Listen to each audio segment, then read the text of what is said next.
یہ جو آج کا دن ہے جسے ہم اور آپ خوشی کے طور پر منا رہے ہیں، اور یہ دن آج ہندوستان کے کونے کونے چپے چپے پر منایا جا رہا ہے، اور منانا بھی چاہیے، کیوں کہ اللہ تبارک و تعالی نے ہم سب کو آزاد ذہنیت، آزاد جسم کے پیدا فرمایا ہے۔ جب اللہ تبارک و تعالی نے ہم سب کو آزاد پیدا فرمایا ہے تو غلامی کس بات کی؟ حضرت پیارے علیہ السلام جب اس دنیا کے اندر تشریف لائے تھے، آپ کے تشریف لانے سے پہلے بھی زمانے جاہلیت تھی، لوگوں کو غلام بنا لیا کرتے تھے، عورتوں کو باندیاں بنا لیا کرتے تھے۔ نبی صلی اللہ علیہ وسلم آئے، آزادی کی تعلیم دی۔ ایک مجلے سے حضرت عمر فاروق رضی اللہ تعالی عنہ مخاطب تھے، وہ کہہ رہے تھے، اے لوگوں کو غلام کیوں بناتے ہو، عورتوں کو باندیاں کیوں بناتے ہو، جب اللہ تبارک و تعالی نے ہم سب کو آزاد ذہنیت اور آزاد جسم کے پیدا کیا ہے، پھر غلامی کس بات کی؟ یہی حال ہمارے ملک کا ہوا کہ 1601 کے اندر انگریز اپنے ملک کی تجارت کے لیے آتے ہیں۔ اس وقت مغلوں کی سلطنت تھی، مغل حکومت تھی، انہوں نے اس سے اجازت چاہی اور مغل حکومت نے ان کو اجازت دے دی، تو انہوں نے ہندوستان کے اندر ایسٹ انڈیا کمپنی قائم کی۔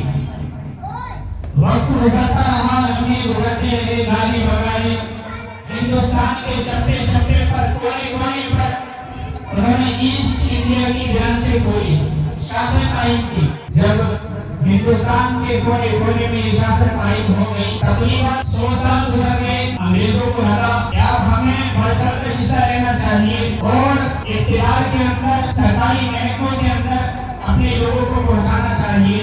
رفتہ رفتہ سرکاری محکموں میں انہوں نے اپنے لوگ پہنچائے اور ہندوستان پر قبضہ کر لیا۔ اور ایک بات افسوس کے ساتھ یہ کہنی پڑ رہی ہے کہ ہم سب کو جو تاریخ بتائی جاتی ہے کہ آزادی کا جو نور بجایا تھا، آزادی کی جو چنگاری چھوٹی تھی، وہ 1857 میں چھوٹی تھی۔ ایسا نہیں ہے، بلکہ آزادی بہت پہلے سے آزادی کے لیے لڑائی لڑی جا رہی تھی۔ حضرت شاہ ولی اللہ رحمۃ اللہ علیہ پیدا ہوئے۔ یہ حضرت شاہ ولی اللہ ولی ہیں جو پہلے صدی کے اندر اس ایریے کے اندر ہندوستان، بنگلہ دیش اور دیگر ممالک کے اندر جو کتاب پڑھائی جاتی ہے بخاری شریف، جسے پڑھ کر علماء کرام تیار ہوتے ہیں، یہ سب انہی کا فیض ہے۔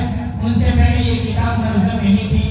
حضرت شاہ ولی اللہ رحمۃ اللہ علیہ اس تعلیم کو وہاں سے ہمارے صدی کے اندر لائے۔ حضرت شاہ ولی اللہ رحمۃ اللہ علیہ کی جیسے عمر بڑھتی گئی، تقریباً 1740 کے اندر انہوں نے انگریزوں کو بھانپ لیا تھا۔ انگریزوں کی چاہت کو سمجھ گئے تھے تو انہوں نے ایک مسودہ تیار کیا تھا انگریزوں کے خلاف۔ پھر اس کے کچھ لمحے بعد، کچھ دنوں کے بعد، کچھ ایام کے بعد حضرت کا انتقال ہو گیا تھا۔ پھر اس کے بعد ایک چنگاری اٹھی تھی جسے نواب سراج الدولہ جانتے ہیں۔ انہوں نے انگریز کے خلاف ایک افواج تیار کر رکھی تھی، ایک فوج تیار کی تھی، اور وہ بڑی مضبوط فوج تھی۔ لیکن شروع سے رہا ہے کہ ہمارے بیچ میں سے کوئی نہ کوئی غدار نکلتا ہے اور ہماری مفتی کر دیتا ہے۔ نواب سراج الدولہ کے جو فوج کے اندر رہنے والے میر جعفر تھے، انہوں نے جا کر انگریزوں کو نواب سراج الدولہ کی ساری کہانی بتا دی۔